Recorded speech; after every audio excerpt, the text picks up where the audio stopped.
Stories of marketing in touch with positive people.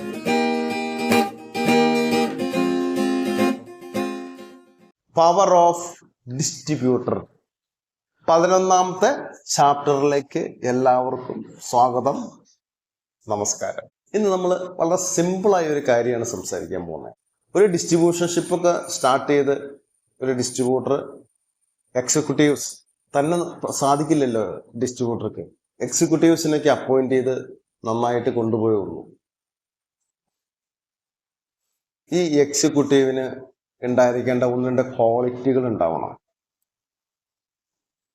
കുറെ systems, ഈ distributor കുറെ systems ആദ്യമേ തന്നെ മുളയിലെ തന്നെ നുള്ളണം എന്ന് പറഞ്ഞ പോലെ മുളയിലെ തന്നെ കുറച്ച് സിസ്റ്റംസ്, കുറച്ച് റൂൾസ് ആൻഡ് റെഗുലേഷൻസ് ഈ എക്സിക്യൂട്ടീവ്സ് പറഞ്ഞു കൊടുക്കാൻ തയ്യാറാണ്. ഇതല്ലെങ്കിൽ തോന്നിയ പോലെ ഒരാൾ വർക്ക് ചെയ്യും, തോന്നിയ പോലെ നടക്കും, തോന്നിയ പോലെ വീട്ടിൽ പോകും. നമുക്ക് കൺട്രോൾ ചെയ്യാൻ പറ്റില്ല. ആദ്യമേ തന്നെ ഇതൊക്കെ പറഞ്ഞ് കാര്യങ്ങൾ ഒരു സിസ്റ്റമാറ്റിക് ആയിട്ട് കൊണ്ടുപോവുകയാണെങ്കിൽ നിങ്ങൾക്കത് കുറച്ച് ഗുണം ചെയ്യും. ഒരു എക്സിക്യൂട്ടീവിനെ അപ്പോയിന്റ് ചെയ്യുമ്പോൾ ആദ്യം തന്നെ അയാൾക്ക് സംസാരിക്കാനുള്ള കഴിവുള്ള വ്യക്തിയാണോ എന്ന് ചിന്തിക്കണം. എല്ലാവർക്കും ഇങ്ങനെ സംസാരിക്കാൻ പറ്റിയെന്ന് വരില്ല. ഒരു പ്രസന്റേഷൻ സ്കില്ല്, ഒരു കാര്യം കൃത്യമായിട്ട് കമ്മ്യൂണിക്കേറ്റ് ചെയ്യാൻ കഴിവുള്ള വ്യക്തിയാണോ, അയാൾ ഫീൽഡ് എക്സ്പീരിയൻസ് ഉള്ള വ്യക്തിയാണോ, അയാളായിട്ട് ഓപ്പണായിട്ട് ഒരു ഇന്റർവ്യൂ സമയത്ത് ഓപ്പണായിട്ട് സംസാരിക്കണം. മാർക്കറ്റിങ്ങിനെ കുറിച്ച് വേണമെന്നില്ല, അല്ലാത്ത കാര്യങ്ങളാണെങ്കിലും കുറച്ച് കമ്മ്യൂണിക്കേറ്റ് ചെയ്യാൻ കഴിവുള്ള വ്യക്തിയാണോ എന്ന് നമ്മൾ അറിയണം. വഴിവക്കത്തിരിക്കുന്ന മരുന്ന് വിൽപ്പനക്കാരനെ പോലെയുള്ള സംസാരമല്ല ആവശ്യം. ബോഡി ലാംഗ്വേജ് ഒക്കെ ഉപയോഗിച്ച് നന്നായിട്ട് കമ്മ്യൂണിക്കേറ്റ് ചെയ്യാൻ പറ്റുന്ന വ്യക്തിയാണോ, അയാൾക്ക് കമ്മ്യൂണിക്കേഷൻ സ്കില്ല് ഉണ്ടെങ്കിൽ കൃത്യമായിട്ട് പറഞ്ഞു കൊടുക്കണം. രാവിലെ 9:30 മുതൽ മിനിമം ഒരു 6 മണിയെങ്കിലും വരെയെങ്കിലും ജോലി മാർക്കറ്റിംഗ് ഇൻവോൾവ് ആയിരിക്കണം. കാരണം ചിലപ്പോൾ പേയ്മെന്റ് കിട്ടേണ്ട പാർട്ടികൾക്ക് ഒരു ആഫ്റ്റർ ഒരു 5 o'clock വന്നാൽ പേയ്മെന്റ് തരാം എന്ന് പറയുന്ന റീറ്റെയിൽ ഷോപ്പുകാരുണ്ടാവാം, കസ്റ്റമർ ഉണ്ടാവാം. അങ്ങനെയുള്ളവരെടുത്ത് ആ സമയത്തൊന്ന് പേയ്മെന്റ് മേടിക്കാൻ തയ്യാറായിരിക്കണം.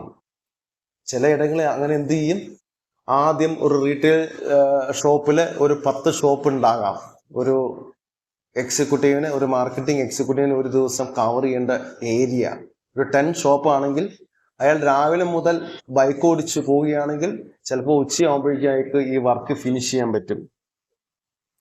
വേറെ ഒന്നും ചെയ്യാനില്ല. ആ പ്രോഡക്റ്റ് ആ റീറ്റെയിൽ ഷോപ്പിൽ പോവുക, കാണിക്കുക, പേയ്മെന്റ് മേടിക്കുക, പോരുക, വർക്ക് കഴിഞ്ഞു. അങ്ങനെയാണോ വർക്ക് ചെയ്യേണ്ടത്? നമ്മൾ അതിനെക്കുറിച്ചൊന്ന് ചിന്തിക്കേണ്ടിയിരിക്കുന്നു. എന്ത് ആറ്റിറ്റ്യൂഡാണ്, എന്ത് ട്രീറ്റ്മെന്റ് ആണ് ഈ ഡിസ്ട്രിബ്യൂഷൻ നടത്തുന്ന വ്യക്തി എക്സിക്യൂട്ടീവിനെ പഠിപ്പിക്കേണ്ടത്? അയാൾക്ക്, ഡിസ്ട്രിബ്യൂട്ടർക്ക് അറിഞ്ഞിരിക്കണം, പഠിച്ചിരിക്കണം.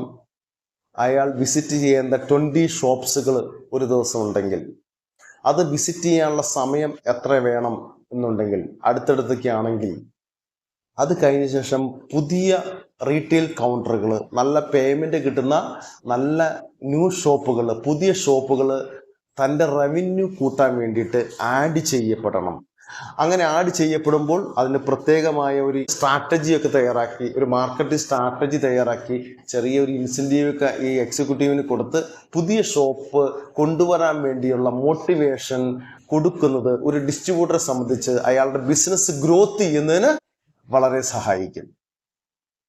ഉറപ്പാണുള്ള കാര്യമാണല്ലോ. അപ്പോൾ ഈ ബിസിനസ് കൊണ്ട് ഇരിക്കുകയല്ല. ഇപ്പോൾ ഒരു റീറ്റെയിൽ ഷോപ്പുകാരൻ, ഒരു ഡിസ്ട്രിബ്യൂട്ടർ ഒരു ഷോപ്പിൽ തന്നെ കൊണ്ടുപോയി 50,000 രൂപയുടെ പ്രോഡക്റ്റ് ഇട്ട് കൊടുക്കുന്നു. അയാൾ മന്ത്ലി കളക്ഷൻ തരുന്നത് ചിലപ്പോൾ 10,000 രൂപയായിരിക്കും. ഈ 50,000 രൂപയുടെ സ്റ്റോക്ക് സ്പ്ലിറ്റ് ചെയ്യപ്പെട്ട് ഒരു ന്യൂ ഷോപ്പിൽ എടുത്തു, അതവിടെ ഒരു 25,000 രൂപ കൊണ്ട് കൊടുത്തു. ചിലപ്പോൾ നെക്സ്റ്റ് വീക്കിൽ കളക്ഷനായിട്ട് അയാൾ ഒരു 10,000 രൂപ തരും. അപ്പം നമ്മുടെ 50,000 രൂപ ഇൻവെസ്റ്റ് ചെയ്യുമ്പോൾ നമുക്ക് 10,000 രൂപയാണ് കിട്ടുന്നത്. ഇവിടെ 25,000 രൂപ ഇൻവെസ്റ്റ് ചെയ്തപ്പോഴും നമുക്ക് 10,000 രൂപ കിട്ടുന്നുണ്ട്.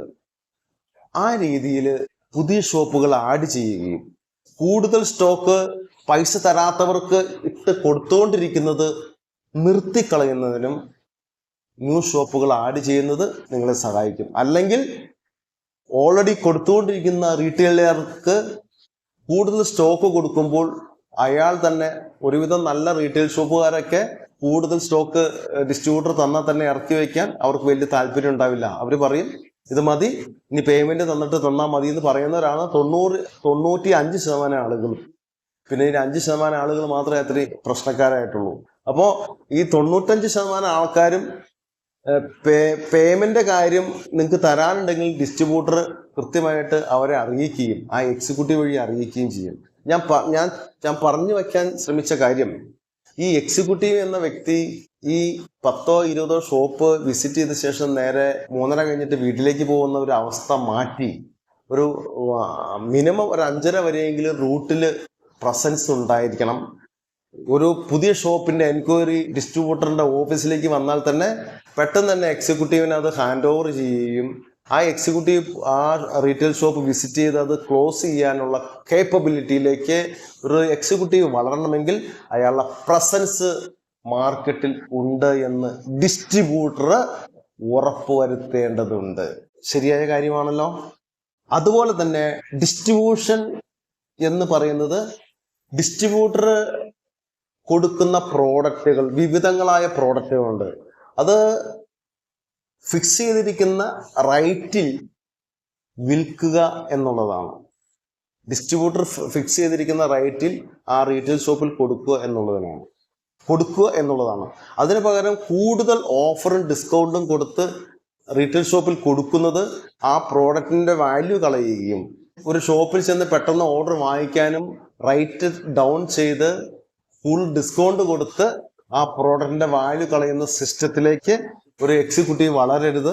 അങ്ങനെ ഉള്ള ഒരു സിസ്റ്റത്തിലേക്ക് കൊണ്ടുപോകുന്ന ഒരവസ്ഥ ഒരു ഡിസ്ട്രിബ്യൂട്ടർ വരുത്തി വയ്ക്കുകയും ചെയ്യും. സ്ട്രോങ് ആയിട്ട് സ്ട്രിക്റ്റ് ആയിട്ട് പറഞ്ഞോളാം, ഞാൻ പറഞ്ഞിരിക്കുന്ന റൈറ്റിൽ മാത്രമാണ് നിങ്ങൾ വിൽക്കാവുള്ളൂ. എനിക്ക് ഈ ഒരു സംഭവം, എനിക്ക് ഈ പ്രസ്ഥാനം, ഈ ഡിസ്ട്രിബ്യൂഷൻഷിപ്പ് വളരെ സുഗമമായി കൊണ്ടുപോകണമെങ്കിൽ ഈ റൈറ്റിൽ തന്നെ പ്രോഡക്റ്റ് വിൽക്കണം. കാരണം എനിക്ക് കമ്പനിയിൽ നിന്നും കിട്ടുന്ന റൈറ്റ് അനുസരിച്ചിട്ടാണ് ഞാനൊരു ചെറിയ മാർജിൻ ഇട്ടിരിക്കുന്നത്. അത് താത്തി വിൽക്കാൻ പാടില്ല. ഇത്രയും താത്തി വിറ്റാൽ ഞാൻ ഓർഡർ എടുക്കാം എന്നൊരു എക്സിക്യൂട്ടീവ് വിളിക്കുന്നത് ഒരു മാന്യതയല്ല, മര്യാദയല്ല. കാരണം അങ്ങനെയെങ്കിൽ എന്തിനാണ് ഒരു എക്സിക്യൂട്ടീവിനെ അപ്പോയിന്റ് ചെയ്തിരിക്കുന്നത് ഡിസ്ട്രിബ്യൂട്ടർ? അയാൾ ഉദ്ദേശിക്കുന്ന റൈറ്റിൽ തന്നെ വിൽക്കാൻ വേണ്ടിയിട്ടാണ്. എ എന്നുള്ള ഷോപ്പുകാരൻ അതിന് വില്ലിങ് ആയെങ്കിൽ ബി എന്ന ഷോപ്പുകാരനെ കാണണം, ബി എന്നുള്ള ഷോപ്പുകാരൻ കണ്ടെങ്കിൽ സി എന്ന ഷോപ്പുകാരനെ കാണണം. ആ റേറ്റിൽ വിൽക്കാൻ വേണ്ടിയിട്ടാണ് ഏൽപ്പിച്ചിരിക്കുന്നത്. എല്ലാവരും ഒരേപോലെ നമ്മുടെ പ്രോഡക്റ്റ് അക്സെപ്റ്റ് ചെയ്യുന്നില്ല. അക്സെപ്റ്റ് ചെയ്യുന്നവരെ മാർക്കറ്റിൽ നിന്നും നമ്മൾ തെരഞ്ഞ് കണ്ടുപിടിച്ച് അവർക്ക് പ്രോഡക്റ്റ് കൊടുക്കുക, ആവശ്യക്കാരന് നമ്മുടെ പ്രോഡക്റ്റ് എത്തിച്ചു കൊടുക്കുക എന്നുള്ള ആ ഒരു എയിമിലേക്ക്, ആ ഒബ്ജക്റ്റീവിലേക്ക് ഒരു എക്സിക്യൂട്ടീവും വളരേണ്ടതുണ്ട്. അതുപോലെ തന്നെ കൃത്യമായ ഡിസ്ട്രിബ്യൂട്ടർ ഒരു സെയിൽസ് ടാർഗറ്റ് എക്സിക്യൂട്ടീവിന് കൊടുക്കണം.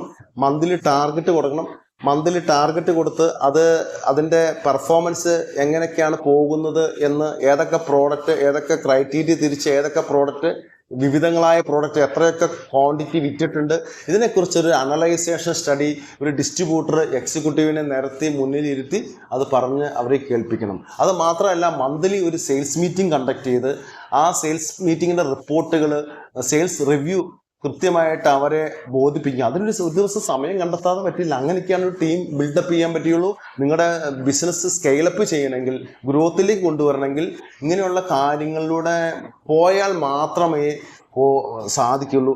അല്ലാതെ എക്സിക്യൂട്ടീവ് രാവിലെ നിങ്ങളുടെ ഓഫീസിലേക്ക് വരും, ഓർഡറും കുറച്ച് പൈസയും തരും, പിന്നെ അവർ ഓർഡർ എടുക്കാൻ പോവും, പിന്നെ അവർ അങ്ങനെ പോയി അടുത്ത ദിവസം വരും, കുറച്ച് ഓർഡർ തരും, കുറച്ച് പേയ്മെന്റ് തരും, പിന്നെ അവർ പോകുന്നു, ഓർഡർ തരുന്നു.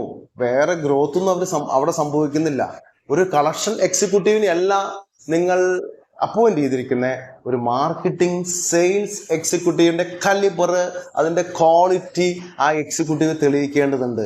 അതിനു വേണ്ടിയാണ് ഞാൻ ആദ്യം പറഞ്ഞത്, എടുക്കുമ്പോൾ തന്നെ മുളയിലെ നുള്ളണം എന്ന് പറഞ്ഞ പോലെ എടുക്കുമ്പോൾ തന്നെ നിങ്ങളുടെ സിസ്റ്റം ഇംപ്ലിമെന്റ് ചെയ്യാൻ, ഒരു ഡിസ്ട്രിബ്യൂട്ടർ സിസ്റ്റം അവരിലേക്ക് ഇംപ്ലിമെന്റ് ചെയ്യാൻ നിങ്ങൾക്ക് കഴിഞ്ഞിരിക്കണം. All the best.